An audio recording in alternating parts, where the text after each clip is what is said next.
Welcome back to another new episode of super Saturday, जहां हम बात करते हैं on everything related to movies, anime, pop culture and gaming. तो बिना टाइम वेस्ट किए let's jump into the episode. शुरू करते हैं इस वीक के मार्वल और डीसी से जुड़ी इस तरह एक्सर अपडेट्स के साथ। हाल ही में रिलीज हुए डेडपुल एंड वोल्वरिन के ट्रेलर ने ह्यू जैकमैन के हीरो के लिए एक डार्क बैक स्टोरी को टीज किया है, जो एक दूसरे टाइमलाइन से आने वाले वोल्वरिन की ओर इशारा करता है। मूल रूप से फॉक्स के एक्समैन फ्रेंचाइजी में दिखाई देने के बाद डेडपुल एंड वोल्वरिन दोनों पॉपुलर म्यूटेंट हीरोज को एमसीयू के फेज 5 में इंट्रोड्यूस करने के लिए तैयार है। किडपुल, हेडपुल, लेडी डेडपुल एंड डॉगपुल जैसे डेडपुल के कई मल्टीवर्सल वेरिएंट्स के अपीयरेंस को पहले ही डेडपुल एंड वोल्वरिन मूवी के लिए कंफर्म की जा चुकी है, लेकिन ह्यू जैकमैन के रिटर्निंग कैरेक्टर की ट्रू नेचर अभी भी क्लियर नहीं है। ट्रेलर में हमें यह पता चलता है कि इस वोल्वरिन के वेरिएंट ने अपने पूरे दुनिया को लेट डाउन किया है। हालांकि ये अब तक क्लियर नहीं है कि ये वोल्वरिन किस टाइमलाइन से आया है और उस टाइमलाइन में आखिर हुआ क्या है। एक पॉपुलर थ्योरी जो सामने आया है वो ये बताता है कि वोल्वरिन का ये वेरिएंट उस टाइमलाइन से आ सकता है जहां उसने डार्क फिनिक्स को ख़त्म नहीं किया था, जिससे बाकी सारे एक्समैन की डेथ हो गई। वोल्वरिन के इस वेरिएंट को पूरी तरह से एक अलग टाइमलाइन का दिखाकर, जिसमें जीन ग्रे के डार्क फिनिक्स को रोका नहीं गया हो और सिर्फ वोल्वरिन ही लोन सर्वाइविंग एक्समैन हो, इससे लोगन मूवी के स्टोरी लाइन को रिटेन किया जा सकता है। इसका मतलब ये होगा कि लोगन वाला वोल्वरिन डेड ही रहेगा और उसके डेथ का इमोशनल इम्पैक्ट बिल्कुल भी कम नहीं होगा। इससे ह्यू जैकमैन को वोल्वरिन को एक फ्रेश तरीके से पोर्ट्रे करने का चांस भी मिलेगा, क्योंकि अब वो वोल्वरिन के एक ऐसे वेरिएंट को पोर्ट्रे करेंगे जिसका पर्सनैलिटी फॉक्स वाले वोल्वरिन से थोड़ा सा अलग होगा। एक्समैन 97 के एपिसोड 6 में ये रिवील होने के बाद कि मिस्टर सिनिस्टर बॉलीवुड ट्रास्ट को मैनिपुलेट कर रहा था, अब एपिसोड 7 में फाइनली असली विलेन का खुलासा हो चुका है और उसकी ओरिजिन्स और पावर्स से पता चलता है कि ये सीरीज एक डार्कर मार्वल स्टोरी लाइन को अडॉप्ट कर चुकी है। शो के व्यूअर्स अभी भी एपिसोड 5 के घटनाओं का एनालिसिस करने की कोशिश कर ही रहे हैं और कैसेंड्रा नोवा, जिसने मार्वल कॉमिक्स में सेम तरह के मैसेकर को अंजाम दिया था, उसका नाम विलेंस के लिस्ट में सबसे ऊपर था। लेकिन एपिसोड 7 के रिवील ने इस थ्योरी पे भी पानी फेर दिया है। सीरीज के असली मास्टरमाइंड को सिनिस्टर के साथ मिलकर काम कर रहे एक विलेन के रूप में रिवील किया गया है, जो म्यूटेंट्स को ख़त्म करने की बहुत ही खतरनाक प्लान्स बना के बैठा है। एपिसोड 7 के दूसरे भाग में बेस्टियन को रिवील किया गया है, जो एक कैप्चर्ड मैग्नेटो को अपने बनाए गए प्लान्स के नेक्स्ट स्टेप के लिए तैयार करते हुए दिखता है। तो बात करते हैं कि बेस्टियन के पास आखिर कैसे पावर्स है। कॉमिक्स के हिसाब से एक ह्यूमन सेंटिनल हाइब्रिड होने की वजह से म्यूटेंट्स के प्रति उसकी हेट उसके अंदर की सेंटिनल मेकअप से अराइज होती है। यही हेट उसे ऑपरेशन जीरो टॉलरेंस बनाने के लिए इंस्पायर करती है, जो एपिसोड 7 में दिखाई गई मिस्ट्रियस स्ट्राइक फोर्स है, जिसका ओरिजिन्स रोग और उसके साथी एक्समैन डिसाइफर करने की कोशिश कर रहे हैं। बेस्टियन ने प्राइम सेंटिनल्स भी बना रखे हैं, जिन्हें एपिसोड 7 में भी देखा गया था, जिसमें नैनो टेक्नोलॉजी से एनहेंस्ड ह्यूमंस शामिल है। बेस्टियन के असली ताकत की सोर्स उसकी यही ओजीटी स्ट्राइक फोर्स और प्राइम सेंटिनल्स के प्रोडक्शन और उनकी टोटल कंट्रोल है। उसके पावर लेवल्स का अंदाज़ा आप इस चीज़ से लगा सकते हैं कि उसने मैग्नीटो, जो एक ओमेगा लेवल म्यूटेंट है, उसको कैप्चर कर रखा है, जो एक्समैन 97 के 3 पार्ट के सीजन फिनाले के लिए एक डार्क सीरीज ऑफ इवेंट्स की तरफ इशारा कर रही है। 2019 की एवेंजर फिल्म एंड गेम में एक बड़ा सेक्रीफाइस दिखाया गया था, जिसमें रॉबर्ट डाउनी जूनियर का आयरन मैन यूनिवर्स को बचाने के लिए मर जाता है। अब नेक्स्ट एवेंजर्स फिल्म के लिए भी एक नया पॉसिबल सेक्रीफाइस टीज हो चुका है। मार्वल के सिनेमाकॉन 2024 प्रेजेंटेशन के दौरान एक नई डेडपुल एंड वोल्वरिन की फुटेज दिखाई गई थी, जिसमें रिवील हुआ है कि क्रिस हेम्सवर्थ का थॉर फिल्म में एक छोटा सा रोल निभाते हुए दिखेंगे। फुटेज में थॉर को उदास देखा जा सकता है और उसने एक बेजान डेडपुल को अपने बाहों में पकड़ रखा है और वेड विल्सन का मास्क आधा फट गया है। रियलिस्टिकली स्पीकिंग, डेडपुल के थॉर की बाहों में मरने की पॉसिबिलिटी सिर्फ आने वाले एक एवेंजर्स मूवी में ही हो सकती है। डेडपुल एंड वोल्वरिन में टीवे की प्रेजेंस को देखते हुए ये अंदाज़ा लगाया जा सकता है कि थॉर का ये सीन शायद द कैंग डायनेस्टी मूवी से ली गई हो। डेडपुल के रूप में रायन रेनॉल्ड्स की कास्टिंग आसानी से सबसे best super hero film casting में से एक है, पर मल्टीवर्स सागा से आगे इस कैरेक्टर को चलाए रखना शायद एमसीयू के लिए सही ना हो। डेडपूल एंड वुल्वरीन में वेड विल्सन को टीवीए द्वारा हायर किया जाएगा, जिसमें डेडपूल सारे अलग टाइमलाइंस के बारे में सीखेगा और पॉसिबली फिल्म में कुछ टाइमलाइंस को विजिट भी करेगा। तो एक ऐसे all knowing fourth wall breaking character को लंबे ड्यूरेशन के लिए चलाए रखना शायद एमसीयू के लॉन्ग टर्म प्लान्स के लिए सही ना साबित। सुपरमैन और लुइस सीरीज के फिनाले का फिल्मिंग ऑफिशियली समाप्त हो चुकी है। लुइस लेन एक्ट्रेस एलिजाबेथ ट्यूलॉक ने डीसी टीवी ड्रामा के कंक्लूजन का कन्फर्मेशन कर दिया है। चूँकि ये एरोवर्स एडजेसेंट है, सुपरमैन और लुइस का सीजन 4 CW के लिए एक लंबी एरा का एंड होगा। यह नेटवर्क पर ब्रॉडकास्ट की गई आखिरी सुपर हीरो शो होगी, जो लगभग 20 वर्षों की कॉमिक बुक एक्शन का कंक्लूजन होगा। सीरीज के फिनाले का प्रोडक्शन पिछले वीक स्टार्ट हुआ था और सीजन 4 के 10वें और अंतिम एपिसोड का फिल्मिंग अब पूरी हो चुकी है।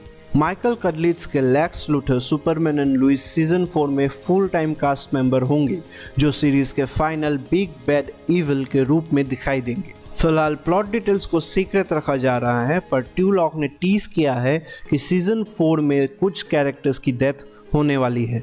सुपरमैन एंड लुइस सीरीज को जेम्स गन के डीसी यूनिवर्स के कारण कैंसिल कर दिया गया था, पर उम्मीद है कि क्रिएटिव टीम एक पावरफुल और सेटिस्फैक्टरी फाइनल सीजन तैयार करने में कैपेबल है, जो इस शो को एक सही एंडिंग देगी। अगर एक इंटरेस्टिंग डीसी थ्योरी सही साबित होती है तो पेंगुइन और उसके टीज किए गए प्लॉट कैटवुमन की बैटमैन 2 मूवी में वापसी के लिए एकदम सही सेटअप हो सकती है। पहली मूवी के एंडिंग में रिडलर के प्लान्स के वजह से गॉथम एक टोटली एनार्किक स्टेट पे पहुंच चुका था, जबकि कई लोगों को गॉथम रिबिल्ड करने के लिए रुकते हुए दिखाया गया था, पर जो क्रेविट्स की कैटवुमन उन लोगों में से नहीं थी और बैटमैन को अपने साथ आने के लिए कन्विंस ना कर पाने के बाद वो गॉथम छोड़ के चली जाती है। ऐसा लग रहा है कि पेंगुइन सीरीज में पेंगुइन गॉथम के अंडरवर्ल्ड के उस पोजीशन के टेक ओवर के लिए तैयार हो रहा है, जो कार्माइन फैल्कन के डेथ के बाद होने वाले पावर वैक्यूम से उभरेगी। कार्माइन फैल्कन कैटवुमन के नाजायज फादर थे और सेलिना के माँ की फैल्कन के हाथों हुई मर्डर ही वो कैटलिस्ट थी जिसने कैटवुमन को गॉथम के करप्ट लोगों के खिलाफ खड़ा किया था। तो पेंगुइन का कार्माइन की जगह लेना शायद कैटवुमन को गॉथम वापस आने के लिए मजबूर कर दे, ताकि वो ये मेक श्योर कर पाए कि कोई भी इंसान अगला कार्माइन फैल्कन नहीं बन पाए। अब देखना ये बाकी है कि क्या रॉबर्ट पैटिंसन का बैटमैन का कैमियो अपीयरेंस इस सीरीज में होगा और इस सीरीज के फिनाले में क्या आने वाले बैटमैन 2 मूवी के प्लॉट को टीज किया जाएगा या नहीं। आने वाले सीरीज और मूवीज के बारे में कुछ अपडेट्स डिस्कस करते हैं। एक्टर हिरोयुकी सनादा ने अपकमिंग मॉर्टल कॉम्बैट 2 मूवी में स्कॉर्पियन के लिए एक बिगर रोल को टीज किया है। स्क्रीन रैंट के साथ बात करते हुए लाइव एक्शन मूवी फ्रेंचाइजी में स्कॉर्पियन का किरदार निभाने वाले सनादा ने रिवील किया कि अपकमिंग मॉर्टल कॉम्बैट 2 में उनके कैरेक्टर इस मूवी में एक इम्पोर्टेंट रोल में दिखाई देंगे। चूँकि मॉर्टल कॉम्बैट 2 में बहुत सारे आइकॉनिक कैरेक्टर्स होंगे, जिसमें जॉनी केज का इस यूनिवर्स में एंट्री भी शामिल है, तो स्कॉर्पियन का भी इस मूवी में वापसी होना एक बहुत ही नॉर्मल चीज़ है। अगर मॉर्टल कॉम्बैट टूर्नामेंट दूसरे मूवी का प्राइमरी फोकस है तो स्कॉर्पियन का स्क्रीन टाइम भी बढ़ सकता है, क्योंकि वो अब क्वांची के स्पिरिचुअल प्रिजन से फ्री हो चुका है। स्कॉर्पियन के इस बढ़ते हुए रोल की वजह से पॉसिबली मूवी में कई सारे यादगार एक्शन सीक्वेंसेस भी शामिल होंगे और मूवी के बिगर प्लॉट से भी स्कॉर्पियन के कैरेक्टर को जोड़ा जाएगा। ऑस्कर विनर एल पचिनो एक सच्ची कहानी पर आधारित एक नई हॉरर फिल्म द रिचुअल में एबिगेल के एक्टर डैन स्टीवंस के साथ काम करने के लिए तैयार है।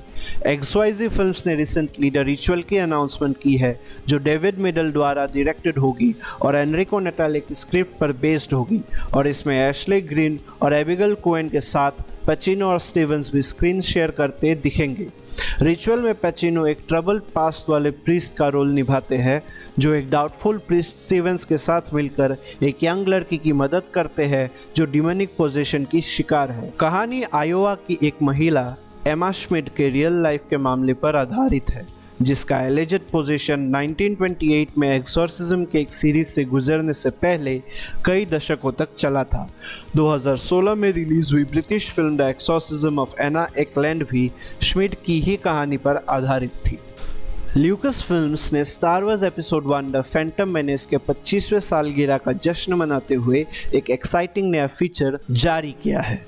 द फैंटम मेनेस ऑफिशियली 25 साल पुराना हो चुका है और इसके सेलिब्रेशंस के लिए Lucas films the Phantom menace से शुरू करते हुए पूरे स्काईवॉकर सागा को बड़े पर्दे पर फिर से रिलीज कर रहा है। मूवी में upcoming Star Wars TV show the Acolyte के स्पेशल फुटेजेस भी शामिल होंगे, जो कि स्काईवॉकर सागा की एक प्रीक्वेल सीरीज होगी।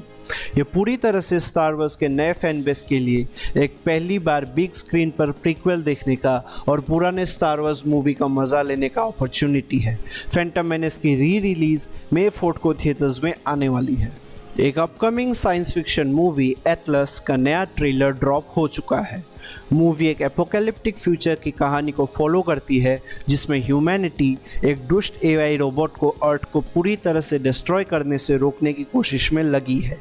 लोपेज के अलावा एटलस में सीमू लियू, स्टार्लिंग के brown, Abraham popular, mark strong और लेना पेरिला जैसे प्रमुख कलाकार भी शामिल हैं। ट्रेलर में लोपेज के कैरेक्टर एटलस शेफर्ड को दिखाया गया है, जिसने सीमू लियू के प्ले की गई हार्लन नाम के एआई रोबोट के शिकार करने की कोशिश में कई साल बिता दिए हैं। थ्रू आउट द ट्रेलर अर्थ पूरी तरह से डिसअरे में दिखती है और जगह जगह इम्पेनेट्रेबल आइस में लिपटी हुई है या फिर कई जगह पे क्रस्ट से आग उगलती हुई दिखाई देती है और लोपेज इसी दुनिया को बचाने का अटेम्प्ट करती है। एटलस मूवी एक ऐसे फ्यूचर के बारे में डिस्कशन करेगी जिसमें एआई हमारे प्लेनेट को पूरी तरह से डिस्ट्रॉय करने की कोशिश करती हो। यही सेम प्लॉट एलिमेंट पिछले साल के साईफाई मूवी द क्रिएटर में भी दिखी थी, जिसमें एआई रोबोट्स और ह्यूमैनिटी के बीच एक मैसिव वार छिड़ी हुई थी। एटलस के ट्रेलर को देखकर ऐसा लगता है कि मूवी एआई में डिस्ट्रस्ट के इश्यूज पर चर्चा करने का एक सॉलिड प्रयास करेगी। ट्रिलॉजी के आगे बढ़ने के कन्फर्मेशन होने के कुछ ही हफ्तों बाद डेनिस विलेन्यूव के पास ड्यून 3 के लिए एक एक्साइटिंग स्क्रिप्ट अपडेट है। फ्रैंक ह्यूबर्ट के पॉपुलर नॉवेल पर आधारित साईफाई फ्रेंचाइजी फिलहाल विलेन्यूव के ड्यून पार्ट 2 के बाद अपने सक्सेस के पीक पर है, जिसने दुनिया भर में करीब $685 मिलियन से अधिक की कमाई कर ली है। न्यूयॉर्क टाइम्स के साथ हाल ही में हुए एक इंटरव्यू के दौरान विलेन्यूव से ड्यून 3 के डेवलपमेंट के बारे में पूछा गया था, जहां उन्होंने कंफर्म किया है कि वो प्रेजेंटली मूवी के लिए स्क्रिप्ट लिख रहे हैं।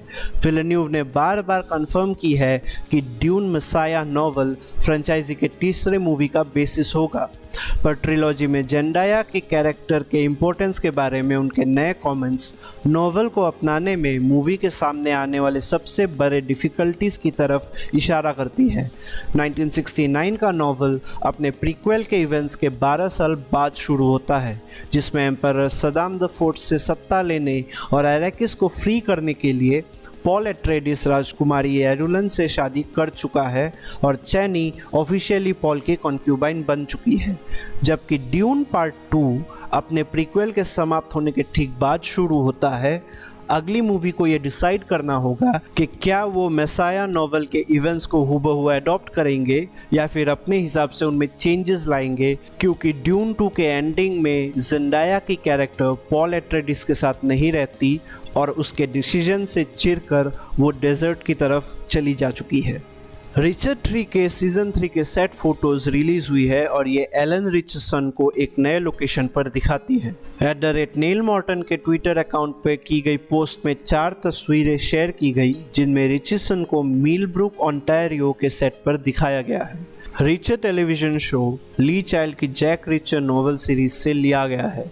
रिचर के पहले 2 सीजन ने बुक 1 द किलिंग फ्लोर और book 11 bad luck and trouble को अडॉप्ट किया था। रिचर सीजन 3 अपनी कहानी के लिए 7th नॉवल परसुएडर को अडॉप्ट करेगा। परसुएडर का प्लॉट जैक रिचर द्वारा क्वीन नाम के एक फॉर्मर इंटेलिजेंस एजेंट को पनिश करने पर फोकस्ड एक रिवेंज स्टोरी है। सेट की तस्वीरों से रिचर सीजन 3 की बैकड्रॉप काफ़ी सुनसान लगती है। हालांकि इस छोटे से शहर में होने वाले इन्वेस्टिगेशन में जो कुछ भी उभर के सामने आएगा वो काफ़ी इंटेंस होगा और ये देखना काफ़ी इंटरेस्टिंग होगा कि रिचर अपने रिवेंज की जर्नी में किस हद तक जाएगा। द ऑफिस सीरीज़ का एक पॉसिबल रिबूट शेप ले रहा है और 2 वेल नोन एक्टर्स के इस हाई प्रोफाइल प्रोजेक्ट में शामिल होने की न्यूज़ आगे आई है।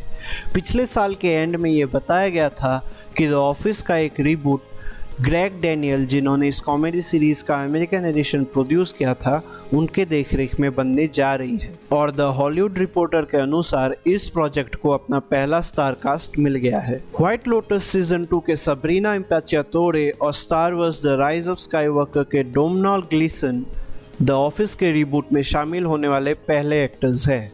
हालांकि उनके कैरेक्टर्स के बारे में अभी भी डिटेल सीक्रेट रखा जा रहा है, लेकिन ये कहा गया है कि इम्पाचियातोरे और ग्लीसन एक बड़े ग्रुप का हिस्सा होंगे। ऑल्दो इस रिबूट को डंडर मिफ्लिन के सेम यूनिवर्स में ही एस्टेब्लिश किया जाएगा, लेकिन ये रिबूट एक नए ग्रुप ऑफ कैरेक्टर्स को फॉलो करेगी। डैनियल्स ने यह भी कहा है कि सीरीज पॉसिबली एक अलग इशू पर फोकस्ड एक डॉक्यूमेंट्री टीम को फॉलो करने वाली है, जो द ऑफिस के अमेरिकन एडिशन का फॉर्मेट जारी रखेगा। नेटफ्लिक्स के मोस्ट अवेटेड वेडनेसडे सीजन 2 में HBO के वेस्टवर्ल्ड के कास्ट मेंबर को शामिल किया गया है और सीरीज अगले साल अपने आने वाले नए सीजन के लिए पूरी तरह से तैयार दिखाई दे रही है।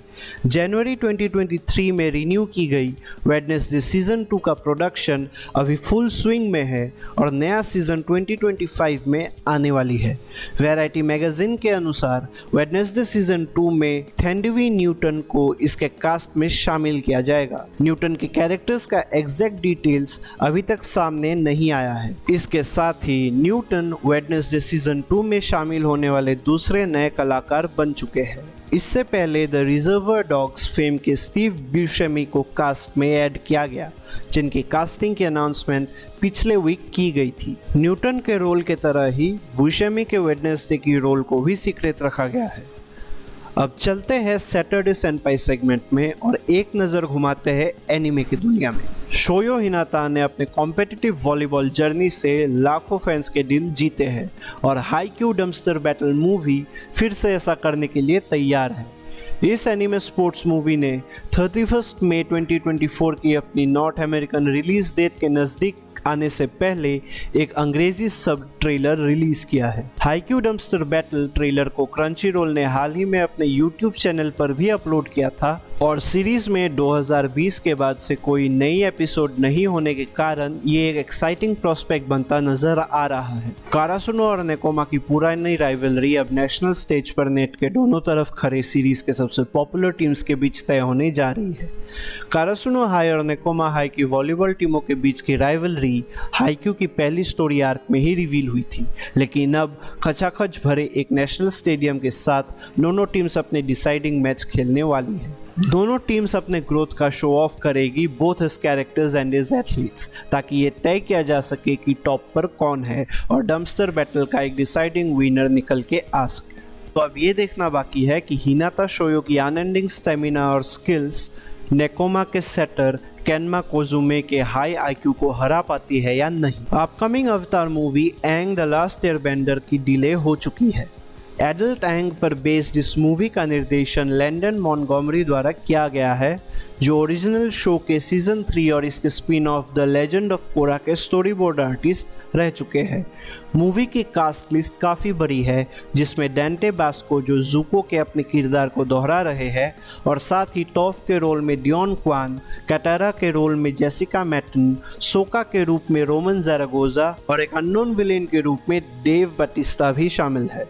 वैरायटी मैगजीन के हिसाब से upcoming Ang the last Airbender movie की रिलीज डेट पहले अनाउंस की गई 10 अक्टूबर 2025 की प्रीमियर से पुश कर दिया गया है और अब यह मूवी 20 जनवरी 2026 को रिलीज होने जा रही है। द लास्ट एयरबेंडर मूवी एक ऐसे समय में आ रही है जब फ्रेंचाइजी एक रिवाइवल का एक्सपीरियंस कर रही है, जिसमें नई मूवी ट्रिलोजी और नेटफ्लिक्स के लाइव एक्शन एडेप्टेशन के साथ साथ एक सीक्वल शो और 2 स्टैंडअलोन स्पिन ऑफ मूवीज के डेवलपमेंट की बातें भी चल रही हैं। ड्रैगन बॉल सुपर के प्रोड्यूसर आकिरा तोरियामा के अचानक हुई डेथ के बाद मांगा का फ्यूचर डाउटफुल हो गया था।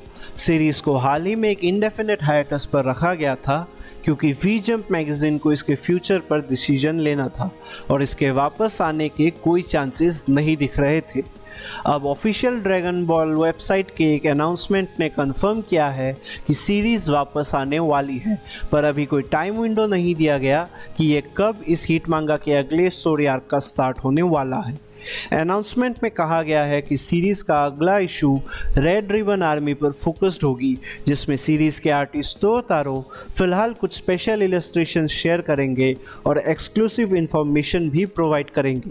वेबसाइट ये सजेस्ट कर रही है कि अपकमिंग इश्यूज़ में सीरीज़ के कैरेक्टर्स और उनके लोर पर कुछ एक्सक्लूसिव इंफॉर्मेशन होगी, पर्टिकुलरली सुपर हीरो आर्क से रिलेटेड, जो रिलीज किए गए लास्ट मांगा इशू में कंक्लूड हो गई थी। अनाउंसमेंट में डॉक्टर गैरो के बेटे गैवो का एक स्केच और एंड्रॉयड 16 का मॉडल भी शामिल है, जिसे ड्रैगन बॉल जी के एंड्रॉयड सागा के दौरान देखा गया था।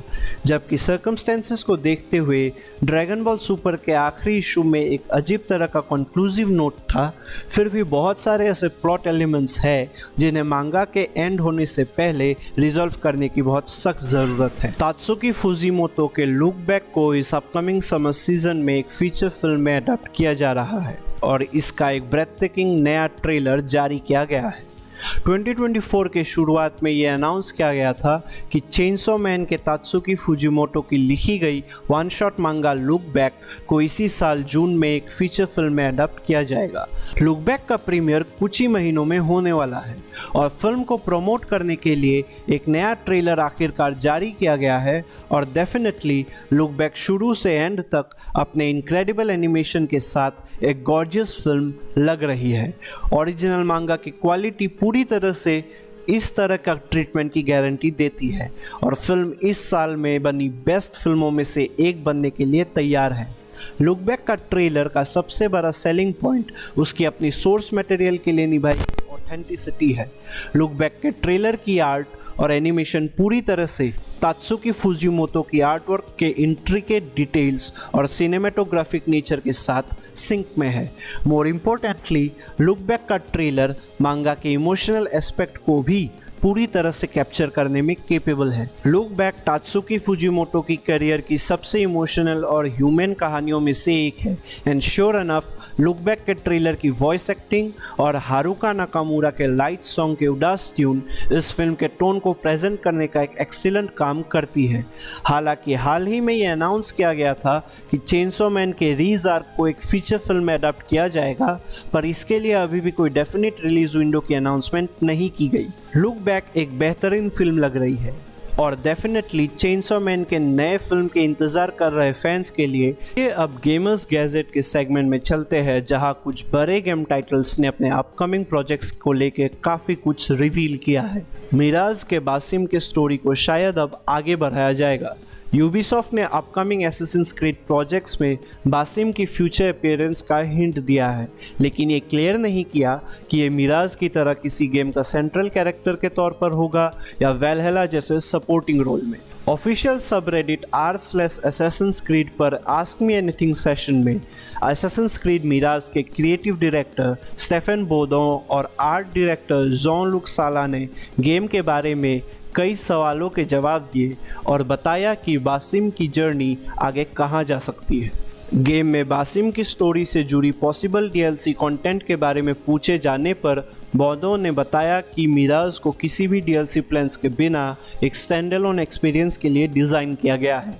एसेसिन्स क्रीड सीरीज़ के टाइमलाइन में बासिम अब तक 2 अलग अलग टाइम पीरियड और लोकेशंस में दिखा है। मिराज ने 861 AD के मिडिल ईस्ट में उसकी शुरुआत दिखाई थी और वैलहला ने उसे एक दशक बाद यानी 872 और 878 AD के बीच ब्रिटेन में दिखाया था। नई कहानियाँ या तो इस 10 साल के गैप को अधिक प्रीक्वेल कहानी से भर सकती है, जो मिराज की तरह ही स्टैंडअलोन गेम्स होंगे, या फिर आने वाले गेम्स में कैमियो या सपोर्टिंग रोल्स में बासिम को दिखा सकती है। वैलहला के एंड में बासिम को प्रेजेंट टाइम में लाया गया था और उसने मॉडर्न एसेसिन्स को एक अल्टरियर मोटिव के लिए एनिग्मा मशीन्स का यूज़ करने की सलाह दी थी। इसलिए ये भी पॉसिबल है कि बासिम अब आने वाले गेम्स में इसी टाइम पीरियड में दिखाई देगा। अपने आर्सेनल को और भी अधिक बढ़ाने की उम्मीद कर रहे हेलडाइवर्स 2 के प्लेयर्स काफ़ी फॉर्चुनेट है, क्योंकि कुछ नए लीक्स से ये पता चला है कि गेम में जल्द ही ढेर सारे नए इक्विपमेंट्स जोड़े जाएंगे। फरवरी 2024 में गेम के लॉन्च के बाद डेवलपर्स एरोहेड स्टूडियोज़ ने अपडेट्स और पैचेस का एक कंसिस्टेंट रिलीज शेड्यूल बनाए रखा है, जिससे हेलडाइवर्स को इक्विपमेंट्स और वेपन्स की एक कांस्टेंट इन्फ्लक्स मिलती रही है। YouTube पर लेगेसी गेमिंग द्वारा कंपाइल किए गए लेटेस्ट हेलडाइवर्स 2 लीक से ये पता लगा है कि आने वाले टाइम में प्लेयर्स बहुत ही पावरफुल इक्विपमेंट्स का होप कर सकते हैं, जिसमें एंटी टैंक माइंस भी शामिल होंगे। वीडियो में स्ट्रेटेजेम्स के यूज़ के थ्रू गेम के कुछ सबसे पावरफुल ऑटोमेटन्स को डिस्ट्रॉय करने के फुटेजेस इंक्लूडेड है, जिसमें हल्क्स, टैंक्स और यहाँ तक कि हाल ही में इंक्लूडेड फैक्ट्री स्ट्राइडर बॉस भी शामिल थी, जो हेलडाइवर 2 में सबसे डेडलीस्ट स्ट्रेटेजीज को विथस्टैंड करने के लिए जानी जाती है। हेलडाइवर्स 2 के प्लेयर्स को जल्द ही इन इक्विपमेंट्स का यूज़ द ग्राइंडर नाम के बॉस को डिस्ट्रॉय करने के लिए करना पड़ सकता है, जो इस गेम के सबसे डेडलीस्ट ओपोनेंट्स में से एक है। ये अपडेट्स कब जारी किए जाएंगे उसका भी पता नहीं है, पर पिछले ट्रेंड्स को देखते हुए ये पूरी तरह से पॉसिबल है कि ग्रीम ग्राइंडर बॉस का स्टोरी में इंट्रोडक्शन से पहले एक छोटा सा बैलेंस पैच में इन एडिशनल इक्विपमेंट्स को इंक्लूड कर दिया जाएगा। किंगडम कम डेलिवरेंस ने अपने ग्राउंडेड अप्रोच के साथ मिडिएवल आरपीजी स्पेस में अपना एक नाम बनाया था और डेवलपर वारहॉर्स स्टूडियो ऑफिशियली किंगडम कम डेलिवरेंस 2 के साथ लौट रही है। 15वीं सदी के बोहेमिया में घटित पहला गेम हेनरी नाम के एक ब्लैकस्मिथ के बेटे की कहानी बताता है, जो अपने माता पिता की मौत का बदला लेने के लिए एक सिविल वार का हिस्सा बन जाता है। किंगडम कम डेलिवरेंस के सीधे सीक्वल के रूप में नया गेम हेनरी के इसी बदला लेने के क्वेस्ट को आगे बढ़ा रहा है, जो उसे पहले से बड़े स्केल के बैटल्स में उलझा देगी। डेवलपर वारहॉर्स स्टूडियोज ने स्क्रीन रेंट की एक डिजिटल प्रेजेंटेशन में किंगडम कम डेलिवरेंस 2 का रिवील किया था, जिसमें अपकमिंग गेम्स के कुछ की फीचर्स पर स्पॉटलाइट डाला गया है। किंगडम कम डेलिवरेंस 2 पहले गेम से अपना स्कोप काफ़ी ज़्यादा बढ़ा रही है। नए गेम की दुनिया क्लियरली पहले के कंपैरिजन में दुगनी या फिर तिगुनी बड़ी है और कहानी में 3 के बजाय इस बार 5 घंटे तक के कटसीन्स है। मतलब गेम की मेन स्टोरी काफ़ी लंबी लिखी गई है। इसमें चॉइस और रिएक्टिविटी पर भी काफ़ी जोर दिया गया है और वारहॉर्स स्टूडियोज़ ने किंगडम कम 2 को एक ऐसी दुनिया बनाने पर फोकस किया है जो ओल्ड स्कूल आरपीजीज की वाइब्स देती हो। एग्जाम्पल के लिए, अगर प्लेयर्स हेनरी को नशे के हालत में सिटी में घुमाएंगे तो लोग उसकी शक्ल और बिहेवियर पर कमेंट करेंगे और बदले में प्लेयर्स भी एनपीसीज को जवाब दे पाएंगे। किंगडम कम डेलिवरेंस 2 में फाइटिंग का स्कोप भी एक्सपेंड हो रहा है, खासकर जब बात होती है रेंज वेपन्स की। क्रॉसबोज और यहाँ तक कि शुरुआती गन पाउडर वेपन्स भी पार्ट 2 में अपना डेब्यू कर रहे हैं और ट्रेलर में फर्स्ट पर्सन एक्शन में उनका यूज़ भी दिखाया गया। किंगडम कम डेलिवरेंस गेम को डेवलप करने की जर्नी में वारहॉर्स स्टूडियोज 11 लोगों के एक इनिशियल ग्रुप से बढ़कर 250 लोगों के एक बड़ी टीम बन गई है और सीक्वल के विजुअल अपग्रेड्स और एक्सपेंडेड स्केल डेफिनेटली इस चेंज को रिफ्लेक्ट करती है। तो ये थी इस वीक के कुछ मेजर अपडेट्स। अगर आपको वीडियो पसंद आई हो तो लाइक और शेयर ज़रूर कीजिए और ऐसे ही कंटेंट के लिए चैनल को सब्सक्राइब ज़रूर कर दें। आपको और कैसे टॉपिक्स पर कवरेज चाहिए उसके बारे में कमेंट सेक्शन में लिखना ना भूलिएगा। अगले वीक मिलते हैं with a lot more on everything that's pop culture. तब तक के लिए good bye. Soaking wet right now.